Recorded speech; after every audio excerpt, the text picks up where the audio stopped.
As you can see, the place is in excellent condition. The real estate agent beamed, her pink heels clacking across the polished wooden floor. The prior occupant was a sweet old lady. No family or kids or pets to dirty up the place. I loved the old farmhouse right away, but I doubted my wife Beth would see it that way. We should have come at a different time of day. Lonely out here, isn't it? Beth looked at me uncertainly, and I could see why. The setting sun made our real estate agent's shadow look stretched and monstrous on the bare white walls. In the dying light, the trees around the property seemed black, skeletal, and endless. Although Beth had said that she was enthusiastic about our move, I think she was already secretly afraid of the countryside, its vast spaces, its hopeless isolation. And maybe she had a point. It was a big step for us, but we had to get out of the city. After what happened at our daughter Kennedy's school, we didn't have a choice.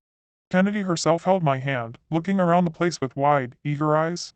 I think she liked the place too. But it was hard to know for sure. Kennedy had nonverbal autism, and her ability to communicate with us was limited to her facial expressions, gestures, and the exchange of pictures or drawings. My wife ran her hand over the wooden banister leading upstairs. A lot of space, though. She muttered to herself. 4 bedrooms, 2 baths, an attic and an unfinished basement. The real estate agent confirmed cheerfully. The 2-bedroom apartment where we currently lived was smaller than just half of the farmhouse's second floor. I took another look out the window at the windswept farmland. Out in the country, there's no one to hear you scream, I thought, and shivered.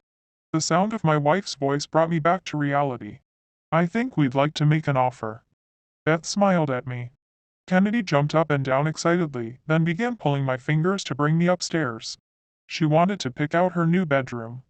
At every step in the process, I expected, maybe even hoped, that something would go wrong, trapping us in our uncomfortable but familiar city lifestyle. Yet somehow my family and everything we owned arrived safe and sound to our new home. Our scanty possessions looked like toys in the high-ceilinged rooms. Soon I was so busy with furniture shopping, school shopping, and handling the relocation paperwork that I forgot all about the strange premonition I'd felt when I first set foot in the farmhouse. For a while, at least. 2 weeks in, there was a knock on our door. A pudgy man about my age in a baseball cap and overalls stood on our front porch, wiping sweat from his brow. Corbin Little. He held out his hand the moment he saw me. I'm your tenant, farmer. Guess they went over all that with the lease, huh? I nodded. I vaguely remembered signing a paper that would allow someone to continue farming the land while paying us a percentage, but so much had happened since then. What brings you folks out to our neck of the woods? Corbin went on. I had a sudden flashback to the sight of Kennedy bruised, bloodied, eyes wide with fear. She'd wet herself and her throat was hoarse from screaming. They'd stuffed her into a locker to try to make her talk. But of course, she couldn't say who. Oh, you know. I tried to smile. Fresh air. Uh-huh. Corbin scratched his chin. Well, if you folks need me then. There is one thing. I rushed. Did you know the woman who lived here before? You mean Nellie Pruitt? Sure. Sweet old lady. Kept to herself. Bank repossessed the place after she disappeared. My jaw dropped. There was a search, of course, and the story in the local news. Most folks figured she ran out of money and moved out west with some relatives, but far as I know she didn't have any relatives. Maybe she broke a hip out there in the woods and the coyotes got to her. Seeing you got a little girl. I'd keep her out of the woods if I was you. Corbin spat over the porch railing. Anyhow, I'll leave a check in the mailbox round, the first of the month, same as I did for Miss Nellie. With that, Corbin tipped his hat and walked back to his truck. I didn't share what I'd learned with Beth and Kennedy. For one thing, I didn't want to upset them so soon after the big move. For another, I couldn't be sure that what Corbin had told me wasn't all talk. He might even have been just having a laugh at the expense of us city slickers. Doing my best to sound casual, I asked around at the post office, the gas station, and the bait shop in town. The only thing everyone was clear about, however, was that Miss Nellie had lived alone all her life and that now she was gone. And that I'd do well to keep Kennedy far away from the forest. My daughter herself was loving her new environment.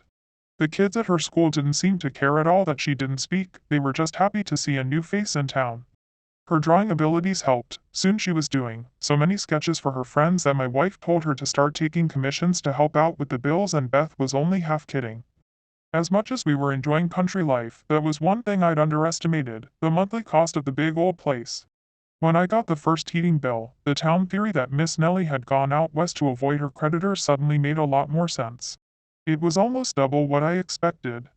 Of course, I reasoned, there were probably a lot of nooks and crannies for warmth to escape through, a lot of space between the basement, the two main floors, and the attic which we'd barely even explored yet. Then there were the doors, which stuck and popped in their frames. They creaked open almost at random. The prior occupant, Miss Nellie, I reminded myself, had installed 3 sets of locks on each of the exterior doors, and the real estate agent had given us keys to 2 of them. But it didn't seem to help. When the sun set behind the foggy fields and turned the pine trees surrounding the farm to black and jagged fangs, I could understand why an old woman living alone out here might have wanted 3 sets of locks. Maybe it was my own insecurity about suddenly being so far from everything and everyone that made me notice Kennedy's strange new behavior before anyone else. I was laying awake one blustery night about 6 weeks after our move, listening to the wind rattle the rafters of the old house. To my nervous mind, it sounded like wild animals, scratching at our double-bolted doors. Wild animals like the coyotes that ate Miss Nellie. I grimaced, and then got out of bed for a glass of water before my thoughts could get any more insane. On my way back from the kitchen, I heard creaking footsteps moving along the upstairs hallway. I charged up the stairs, as though I'd hoped to catch some intruder in the act. But I only found Kennedy. She was squatting by the floor vent, opening it and shutting it with a frown. "Are you all right, honey?" I asked. "Is it too cold for you?" With a shake of her head, my daughter ran back to bed. I looked inside the grate, wondering what she had seen in there, but there was only blackness. Falling asleep became a struggle after that. Every time I closed my eyes to sleep, I became aware of a whole set of groaning, scraping, thumping sounds. Noises that seemed innocent enough during the day, but at night, they made me feel sure that some horrible thing from the woods had slunk into our home. Some awful elongated creature with oily black fur and sharp fangs, crawling across the ceiling of my daughter's bedroom. I had to put a stop to it. Soon my insomnia made me irritable, and I knew that it was hurting my marriage. Beth and I started fighting over idiotic things, like who had left a door unlocked or who had finished off the leftovers in the fridge. It was affecting Kennedy too. She no longer had the wide-eyed enthusiasm she'd first shown when we'd first moved to the old farmhouse. In fact, she was looking just as haggard and sleepless as I was. Although I'd never used a hammer for anything more complicated than hanging a picture frame, I set out on an earnest campaign of DIY home repair. I trimmed back the tree limbs that scratched along the roof, cleared the gutters of birds, nests and rotting leaves, patched up any cracks or holes I found. Kennedy was Daddy's little helper, handing me nails when I needed them and giggling when I cursed or banged my head. She seemed oddly reluctant to leave my side, especially in the attic and the cellar. Not that I could blame her. The bare insulation that looked like pink, flayed-off skin, the freakish shadows cast by the swinging, dusty incandescent light bulbs, the way cold air seemed to move around in the darkness like a living thing, it gave me the creeps as well. I slept better after my repairs. I had checked the house myself and confirmed that it was secure. What more did I want? Of course, whenever that question crossed my mind, I thought of Kennedy. I wanted Kennedy to talk. I wanted Kennedy to be happy. I wanted Kennedy to have a normal life. Maybe that's why the breakfast conversation I had with my wife a few days later disturbed me so much. "Hey," Beth tugged on the sleeve of my bathroom. "I found something weird in Kennedy's room this morning." I raised an eyebrow. "Tupperware." My wife wrinkled her nose. "I guess this solves the mystery of where our leftovers are going." "Do you think she's still hungry after dinner?" I wondered aloud. She used to be so good about letting us know with the pictures. Well, it's been a big change for her. I know she's happier at her new school, but still. My wife bit her lip, a telltale sign that she was pondering whether or not to tell me something. "Hey, you don't think she's developing, like, hoarder tendencies or anything like that, do you? Where did that come from all of a sudden?" I blinked. "It's just." Beth sighed. "I keep losing things.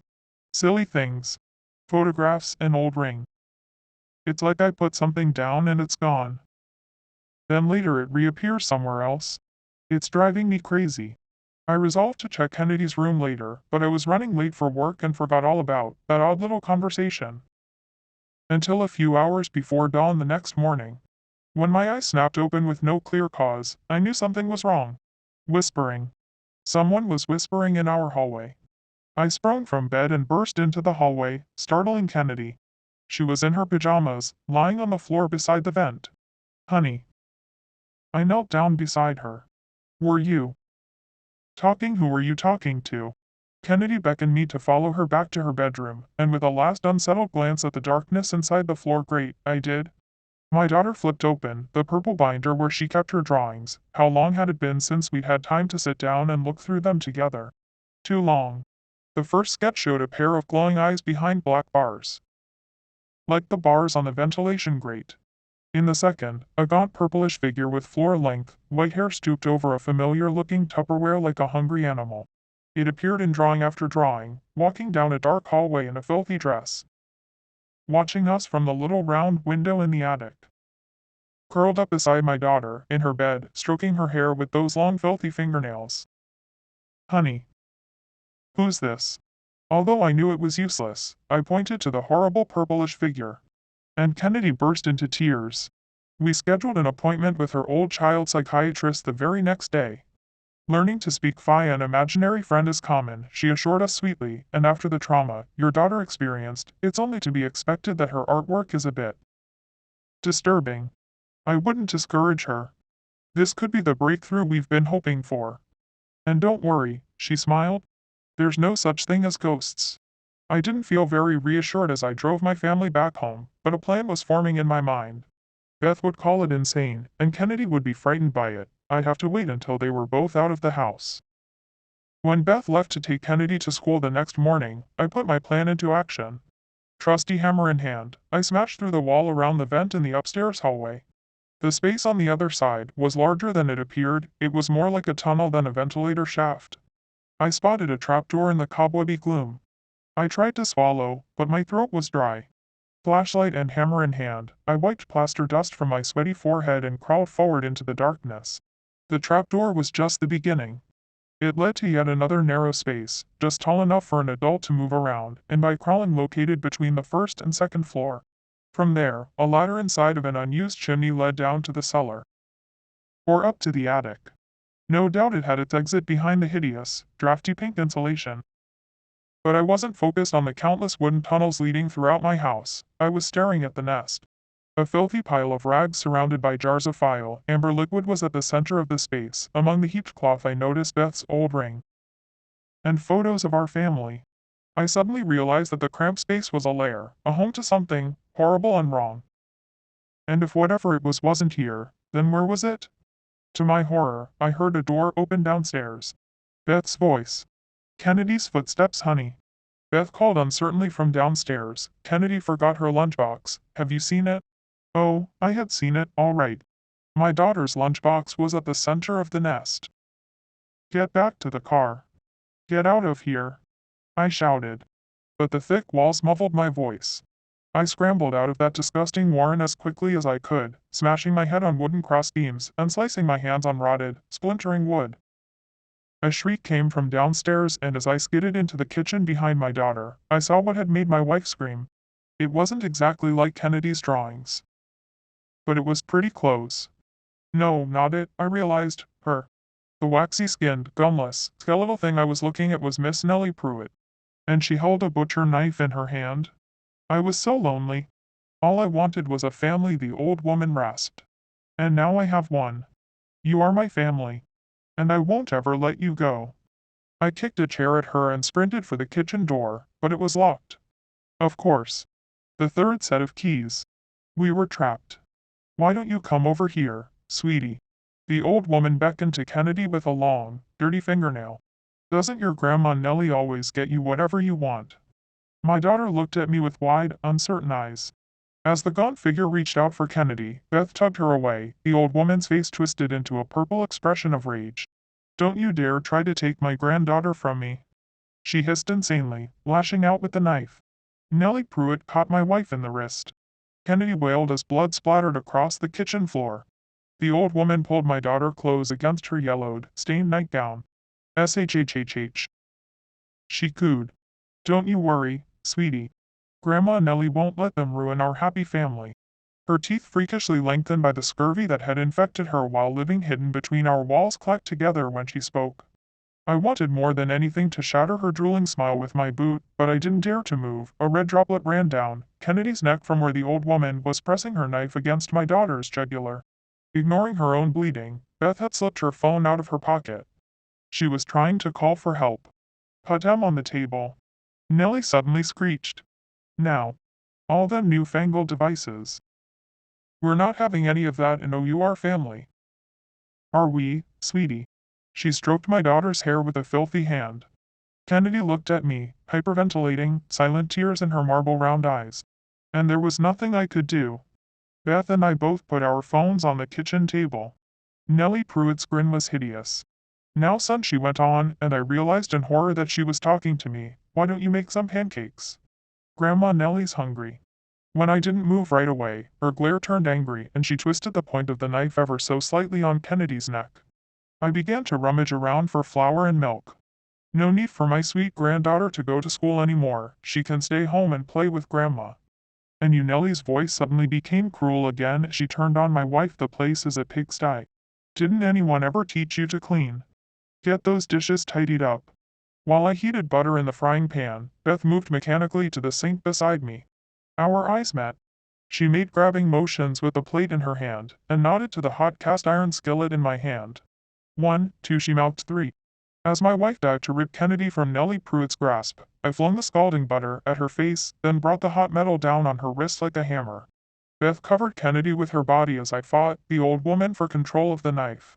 She had a strength and ferocity born of madness, but the difference in our age and weight began to tell.